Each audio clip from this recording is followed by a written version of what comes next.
afternoon, everybody. Good to see all of you. Thanks for coming today, as always. We're going to start with some scheduling announcements. This evening, President Trump will deliver remarks at Union Station for a political dinner. Tomorrow morning, the president will host the second cabinet meeting of the year and the 11th cabinet meeting of his second term. And later tomorrow afternoon, the president will host a Greek Independence Day celebration in the East Room.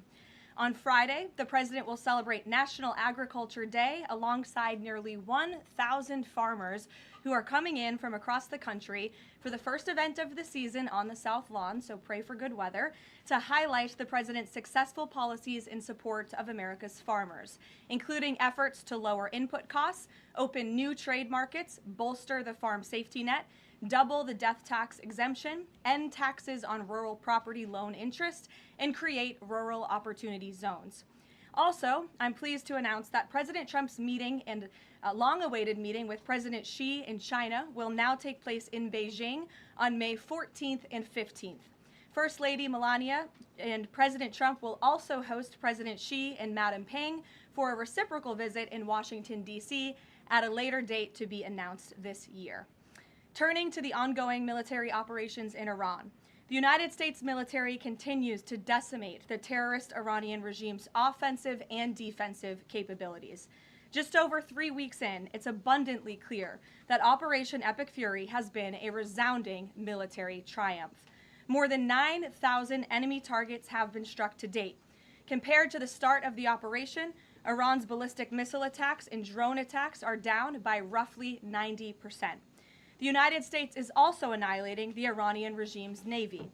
We have destroyed more than 140 of their naval vessels, including almost 50 mine layers. This is the largest elimination of a navy over a 3-week period since World War II. Again, let me reiterate, this is the largest elimination of a navy on the face of the planet in a 3-week period since World War II. We are systematically dismantling Iran's defense industrial base, which will prevent future threats to the region. Our military also remains laser-focused on eliminating the regime's threat to the free flow of energy through the Strait of Hormuz. Over the weekend, we dropped several 5,000-pound bombs on an underground facility used to store equipment, including anti-ship cruise missiles and mobile missile launchers positioned along the coastline of the strait. Our military efforts grow more successful with each passing day, steadily degrading Iran's ability to terrorize merchant ships. For all of these reasons, we are very close to meeting the core objectives of Operation Epic Fury, and this military mission continues unabated. From the outset, President Trump and the Department of War estimated it would take approximately 4 to 6 weeks to achieve this critical mission. 25 days in, the greatest military the world has ever known is ahead of schedule and performing exceptionally. Day by day, the Iranian regime is being crippled, and their ability to threaten the United States and our allies is being significantly weakened. Their ambitions of building a nuclear weapon have also been crushed to an even greater degree than they were in Operation Midnight Hammer in June 2025. That's why you're beginning to see the regime look for an exit ramp. They recognize they are being crushed, their ability to attack American and allied forces, as well as their ability to defend their own territory is dwindling literally hour by hour. Following President Trump's powerful threat on Saturday evening, it was made clear to the United States that Iran wanted to talk. President Trump is willing to listen. As President Trump announced on Monday, the United States has been engaged over the last 3 days in productive conversations, which led the president to temporarily instruct the Department of War to postpone planned strikes against Iranian power plants and energy infrastructure only. The remaining elements of the Iranian regime have another opportunity to cooperate with President Trump, permanently abandon their nuclear ambitions, and cease actively threatening America and our allies. But the president's preference is always peace. There does not need to be any more death and destruction. But if Iran fails to accept the reality of the current moment, if they fail to understand that they have been defeated militarily and will continue to be, President Trump will ensure they are hit harder than they have ever been hit before. President Trump does not bluff, and he is prepared to unleash hell. Iran should not miscalculate again. Their last miscalculation cost them their senior leadership, their Navy, their Air Force, and their air defense system. Any violence beyond this point will be because the Iranian regime refused to understand they have already been defeated and refused to come to a deal. Here at home, we are now on day 40 of the Democrats' shutdown of the Department of Homeland Security. Democrats in Congress are forcing American travelers to wait in hours-long lines at airports across the country, robbing TSA officers and other federal workers of their hard-earned paychecks that they use to feed their families, and causing billions of dollars in damage to our economy. A father of 3 recently told CBS News that he felt he had no other choice but to quit his job as a TSA officer and find other work as the Democrats' shutdown of DHS continues. This is the quote from the father, and I encourage everyone to listen. I think the hardest thing is seeing the struggle that my wife was going through and not trying to bring more stress to her, the father of 3 said, but seeing her cry every night. How am I going to feed my family? How am I going to survive? For the Democrats in Congress, the cruelty of this shutdown is the point. Nearly 500 TSA officers have quit since the Democrat shutdown began. President Trump, to alleviate this pressure, made the decision to send some of our amazing ICE agents to help alleviate that stress and address the long wait times. And for all of the critics of this solution a few days ago when it was proposed by the president, it is yielding results. Wait times have improved since ICE arrived, and they are doing everything in their power to help their fellow federal service members. But it's important to take a step back and remember, why is this even happening in the first place? For nearly 6 weeks, Democrats in Congress have kept DHS shut down because they care more about illegal aliens than American citizens. You have Democrat elected representatives in states across the country who are willing to inflict massive pain on their own constituents to fight for illegal aliens who broke our nation's laws to come here. In recent days, we saw the deadly consequence of this deranged policy of Democrat open borders and an illegal alien-first agenda. A beautiful 18-year-old girl, Sheridan Gorman, she was shot and killed in Chicago last Thursday morning while walking in a park with friends. The suspect in custody for murdering her is a Venezuelan illegal alien who was caught and released at the border by the Biden administration in May of 2023. Why would the Biden administration catch and release a Venezuelan illegal alien? That is not happening anymore under this president. But there are still tens of thousands, if not millions, of these illegal aliens in our country who seek to do harm to innocent Americans, like this beautiful young woman whose family will now never be the same because of her death. To make matters even worse, this monster was also released from local custody again after a shoplifting arrest, where? In the sanctuary city of Chicago in June of 2023. Again, another innocent American citizen had her life stolen from her because Democrats embrace reckless open border policies and reckless sanctuary city policies which put criminals back into American communities. How many more Americans have to die before the Democrats end this madness? President Trump's position is very clear. He wants the federal government opened, he wants the Department of Homeland Security funded, and he wants the Democrat shutdown to end immediately. The president will also continue to call on Democrat leaders in sanctuary cities and states like J.B. Pritzker, where this young, beautiful girl was murdered, to cooperate with ICE and stop releasing illegal alien criminals into American neighborhoods. It is for the safety of every American citizen, including all of the people in this room. With that, I will take your questions, and here in our new media seat today, we have Gabe Fleischer. Thanks, Karoline. Thanks, Gabe, for being here. Thank you. I have 2 questions for you. First, if the war in Iran continues past this current round of peace talks, and with thousands of troops on their way to the Middle East, is there a point, either a number of ground troops or a number of days, at which the president will consider seeking authorization from Congress? Well, as you know right now, that formal authorization from Congress is not necessary because we're currently in major combat operations in Iran. The Department of War and the President, as I said, estimated about a 4 to 6 week timeline for the full completion of these military combat operations. We're again on day 25 today. And as a courtesy, nevertheless, the administration did notify Congress, the Gang of 8, ahead of the launch of the operation 25 days ago. And we've also had our top national security officials go to Capitol Hill to brief lawmakers, again, out of courtesy and out of respect for them. So at this moment, it's unnecessary, but of course, the President and this administration will always abide by the law. Gabe. Or do you have a follow-up? Yes, Sure, go ahead. Second question. In my reporting, speak a lot to young voters, many of whom voted for President Trump for the first time in 2024, hoping to have no more wars and to have lower prices. Now, with the war taking place and with gas prices going up, curious what President Trump's message would be to those voters who kind of swung into his coalition in 2024, but maybe don't feel the administration is going as they had expected. President Trump is doing this for you. He's doing this for young people so that we are no longer threatened by a rogue terrorist regime in the Middle East that seeks to kill the brave men and women who serve in our country in the Middle East, many of them young people themselves, young men and women who serve this country honorably in uniform and have been threatened, killed, and maimed by the rogue Iranian terrorist regime for 47 years. President Trump finally had the courage to step up and do what's right by our national security, our homeland security. As for the temporary short-term fluctuation in gas prices, the president has said once these combat operations are over, this administration is going to continue to unleash American energy dominance. We're continuing to do that every day, and we're going to see prices at the pump go back down, just as we have over the past year because of this president. And don't think for 1 second if the Democrats had their way, gas prices would be as they were under the previous administration, the Biden administration, record highs. This president is keeping them as low as he can during this short-term combat operation, and they're going to go right back down when this is over. Gabe.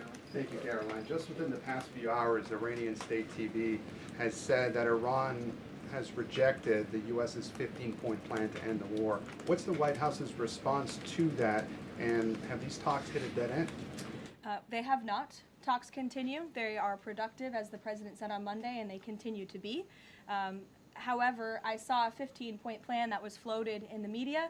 I would caution reporters in this room from reporting about speculative points or speculative plans from anonymous sources. The White House never confirmed that full plan. There are elements of truth to it, but some of the stories I read were not entirely factual. So I am not going to negotiate on behalf of the president here at the podium. What I will tell you is these talks are ongoing. We're not going to get into the nitty-gritty details that have been exchanged between the United States and Iran at this time. Well, yesterday the president mentioned a very big present that the Iranians had given the U.S. He wouldn't go into detail, but was it that ship that was carrying 2 million barrels of oil that made it through the state of Hormuz?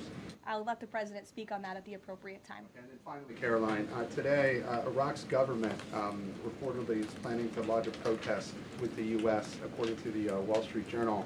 There was an attack in Iraq that hit a military clinic, killing 7 soldiers reportedly. What's the U.S.'s response to that? Was the U.S. responsible for that attack? I'll have to check in with the Pentagon on that, and we'll get you an answer. Thank you, Caroline. Too, if I may. Speaker Johnson today described the conflict as wrapping up, but the 82nd Airborne Division, they're typically deployed at the beginning of conflicts. So does the White House consider this conflict as wrapping up, or is it changing shape? As I said at the beginning of my remarks, we are meeting our goals of Operation Epic Fury expeditiously. The president likes to maintain options at his disposal. It's the Pentagon's job to provide those options to the Commander-in-Chief. For any specifics on troop deployments, though, I would point you to the Pentagon. And today, Philadelphia District Attorney Larry Krasner reiterated threats to potentially arrest ICE agents that were sent in to assist with these historically long TSA lines. He said, quote, "The president cannot pardon you." Has the president seen Krasner's comments? Does he have any response? The president cannot pardon you for what? He's talking to the ICE agents who are handing out water bottles and are helping people move through lines at airports. It's a disgraceful comment. The men and women of ICE are great people. I would encourage this lawmaker, whose name I don't know and don't care to know, to actually sit down and speak with the ICE agents who are on the ground doing this important work, not just in our nation's airports, but again, to remove violent, dangerous, illegal alien criminals from our country, to protect this individual and all of us in this room and Americans across the country from murderers, pedophiles, and rapists who have been allowed into our country by Democrat politicians. Mario, good to see you. Thank you, Caroline. Good to see you as well. Just given that the president postponed his original trip to China because of the war, should we infer that the war will be wound down and concluded by the time of that May 15th, 14th visit? Again, as I've said, we've always estimated approximately 4 to 6 weeks, so you could do the math on that, Mario, but we do look forward, I know the president looks forward to going to China on May 14th and 15th, and of course, as always, we'll provide additional logistical details kudos to all of you in the media for that trip, who I know look forward to coming with us as well. One follow-up. Was that a precondition? Did the two leaders speak about the conclusion of the war? Was that a precondition for them to have this rescheduled meeting?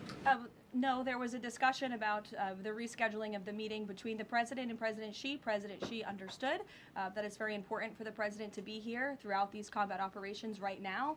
He understood, obviously, the request to postpone and accepted it, which is why we have new dates on the books, and I'm happy to announce those to you today.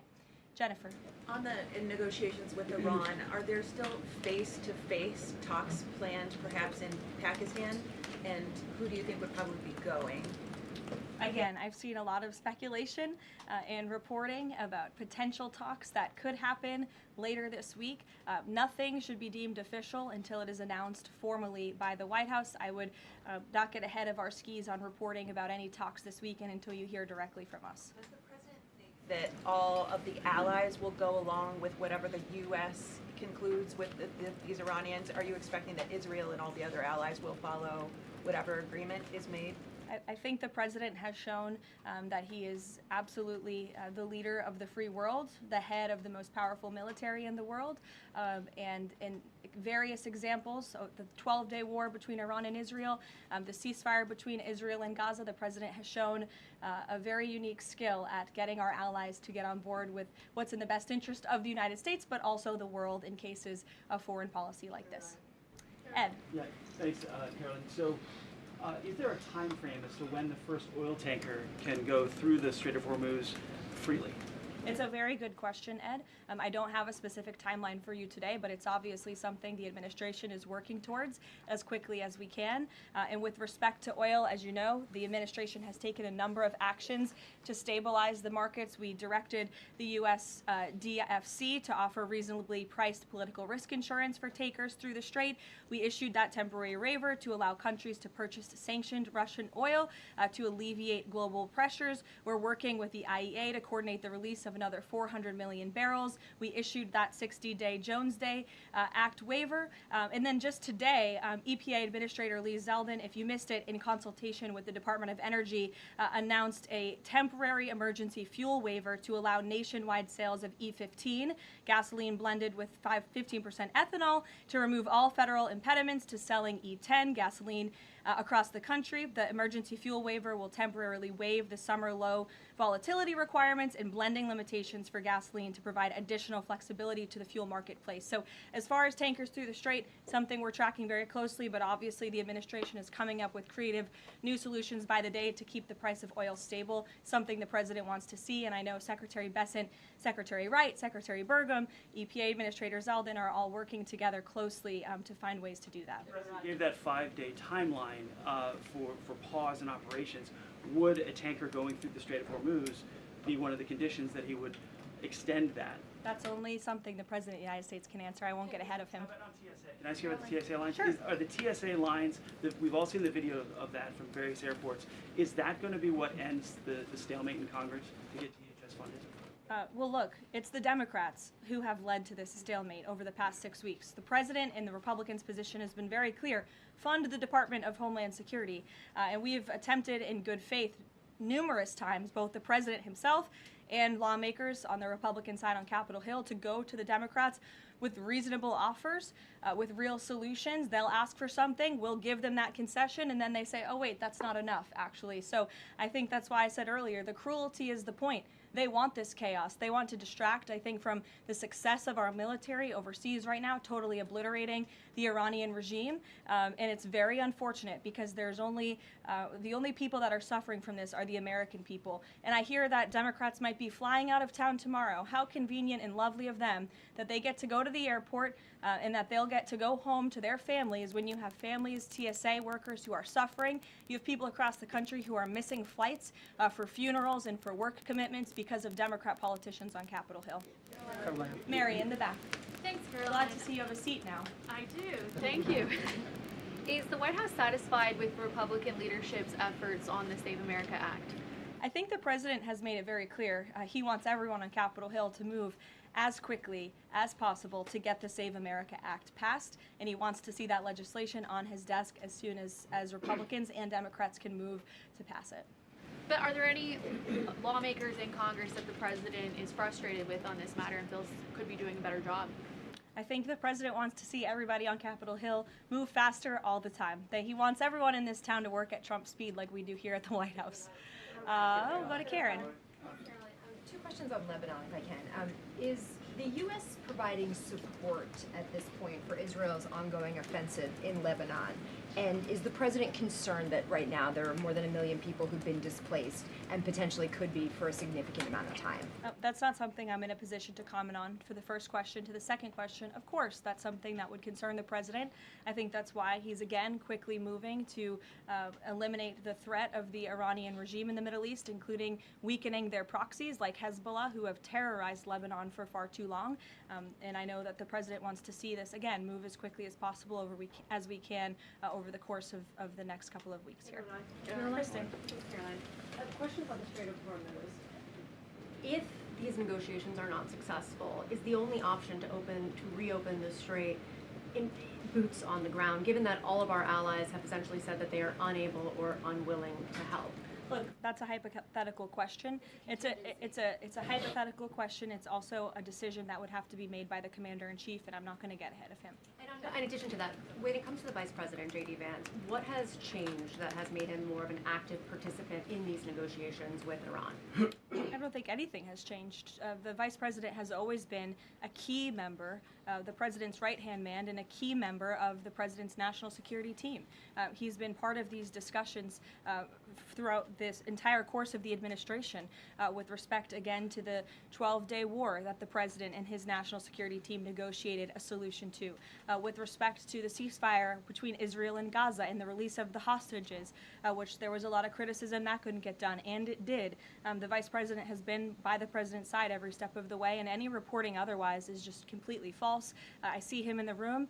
Again, the President seeks his counsel on all matters, both foreign and domestic. Can you just tell us who exactly the U.S. is negotiating with in Iran, and why the U.S. and this administration trusts that person? Again, as I said to Gabe's question earlier, we're not going to get into the details of these negotiations and conversations that continue to take place. As of course you can imagine, they are very sensitive diplomatic discussions. And I would reiterate, I do recall giving all of you the same answer when we were negotiating the ceasefire between Israel and Gaza. Gave you the same answer throughout the 12-day war between Iran and Israel. Gave you the same answer with respect to many of the other global conflicts that this administration has negotiated solutions to. President Trump is going to give his diplomats the freedom that they need to have these sensitive diplomatic discussions without negotiating and litigating them through the news media. Fran. Caroline, just to follow up though, because you said that some of the information that's been out there about the 15-point plan is inaccurate, can you say what is accurate with respect to ballistic missiles, the nuclear ambitions, and the Strait of Hormuz, which are things that the president has laid out that he wants to see a couple times in the past? Look, if you've heard it from the President of the United States, obviously it's true, as well as the objectives of Operation Epic Fury. We've said repeatedly, I've said them from this podium, the Pentagon has reiterated them. That's why we've taken military action to achieve them. So of course, those are goals that we want to see, but this full 15-point plan that's been floating around in many of your outlets, there's a lot of misinformation to that as well. And again, I would caution you from taking things from anonymous sources rather than verifying them directly with the White House. Christian. Thanks, Caroline. Two on Iran. First, would the president consider loosening asylum restrictions for Iranians trying to flee the country right now? Again, that's a question for the president. I won't get ahead of him on that. I haven't talked to him about that. Okay. And then secondly, you mentioned at the top that Iran would be hit harder than they have been to this point if they don't recognize the fact that they're losing this war. Could those strikes happen before this 5-day negotiating window closes if the president doesn't think they're negotiating in good faith? You're asking me to tell you if the commander-in-chief would authorize very strong strikes against the Iranian regime. That's not something I would ever reveal from this podium, true or not. Phil. Here, in the back. Thank you, Caroline. I was wondering if you would respond to some of this criticism of the administration from past allies like Joe Kent, who have said that the president's red line shifted from Iran cannot obtain a nuclear weapon to Iran cannot pursue nuclear enrichment. What is the administration's response to that criticism? I think the president and I have both strongly responded to the criticism by Mr. Kent, who unfortunately resigned in disgrace and accused the president of basically being controlled by foreign countries and foreign manipulation, which is a ridiculous and laughable assertion. So his accusations have zero credibility as far as this White House is concerned. The question of the red line shifting from no nuclear weapon to no nuclear enrichment, is there any substance to that argument? I think the president has been quite clear in what he wants to see from the Iranian regime, which is why he chose to launch Operation Epic Fury in the first place. Reagan. Thank you, Caroline. I have a question for you on the SAVE Act, and I'd like to follow up on the DHS shutdown. Sure. First, Senator The Mike Save Lee. America Act. Save America Act. The president corrected me yesterday. It was my fault. Senator Mike Lee said it's essentially impossible to pass the Save America Act through reconciliation. What's your reaction to that? Is the president worried that that strategy might fail? I think he's willing to try all strategies. I spoke with him about this yesterday, and he said if we can make it work through reconciliation, let's absolutely do that. These, again, are common sense policies that are backed by the vast majority of voters across this country. The only people in this country who don't support them are politicians on Capitol Hill, and you all should ask them why they don't want voter ID, why they don't want proof of citizenship to vote in our nation's elections. Again, these are common sense proposals that are wildly popular, and the president is willing to use any means necessary to get this legislation passed and onto his desk. And then on the DHS shutdown, do you expect deportations to decrease while ICE is in the airports? And what are the trade-offs of having ICE in the airports right now? Well, to address this obviously short-term problem and the chaos that has been sowed by these Democrats on Capitol Hill, to address the lines and to get Americans traveling and get them to where they need to be. So the president, I think this was a creative solution, again, that was criticized, but we have seen wait times decrease, not as much as we'd like. Hopefully they will continue to, but at major airports over the course of the last few days as ICE has been facilitating with travelers in these airports. Sure. Thank you, Caroline. On March 6th, the president said in an interview with Reuters that the U.S. should have a role in choosing Iran's next leadership. Now that we're almost 4 weeks into the operation, is that still the president's assessment of where things should go? As I've said repeatedly, I think the president obviously believes the United States wants to have someone in leadership position in the Iranian regime that will be much more favorable, that will be willing to work with the United States, that will no longer chant death to America. These would obviously be good common sense things for the United States and for our allies. And I think that's what the president meant when he spoke with Reuters that day. Go ahead. The president yesterday said that he had achieved regime change in Iran because the regime has changed. In terms of... I mean, has it not? Well, the leadership... Their entire leadership has been killed, and nobody has really seen or legitimately heard from this alleged new leader. So wouldn't you say there's been a change in the regime? There's been a change in leadership. I mean, do you feel as though... There's been a change in the regime leadership, which is what the president said. So thank you for confirming he was right. I mean, do you feel as though you've achieved leadership level, or the personnel in place right now in Iran that you're satisfied with? I mean, have you... I think it's too soon to say. In terms of highly enriched uranium in Iran right now, is your expectation, I mean, the stated desire of the president has been to prevent nuclear weapons. Is your expectation that the end game here is that eventually Americans will be in possession of that uranium, or you'll somehow have some direct control over the highly enriched uranium that could be used to develop it? Again, this is a point of conversation that continues. I think you know the means in which the United States would have to take in order to achieve that goal, and that's a decision for the president to make. Brian, good to see you, Brian Glenn. Good to see you as well. Does the White House have a comment on a letter that was sent from Congressman Raskin to the DOJ alleging that the DOJ recklessly released damning information in regards to President Trump's documents? Yes, I saw that letter from Congressman Raskin this morning. who I would add has zero credibility, and this letter was clearly a cheap political stunt. What the congressman did here, Brian, and for everyone in the room who's hopefully not reporting on this as fact, is that he took untrue and salacious claims in a memo that was produced by Jack Smith, who has been completely discredited for his lawfare and his witch hunts against this president, and that information was unverified. It never even made it into the indictment because it was so unverified. And what happened to that indictment anyway? It was thrown out. And Jack Smith has been proven, again, to be a prosecutor on a witch hunt against President Trump. He tried to throw him in jail ahead of the 2024 election. The Biden Department of Justice was fully on board with this lawfare campaign. And in fact, this story that was concocted by Congressman Raskin was so ridiculous, I understand his communications team reached out to some outlets in this room who responsibly said, we're not going to write this because this is just too much. However, of course, MS Now did write that story this morning because they continue to be left-wing propaganda for the Democrat Party. But I think Jack Smith has been proven to be a liar and a fraud, and this is, again, a cheap political stunt from a Democrat on Capitol Hill who I think wants to get himself on cable television. Thank you all very much.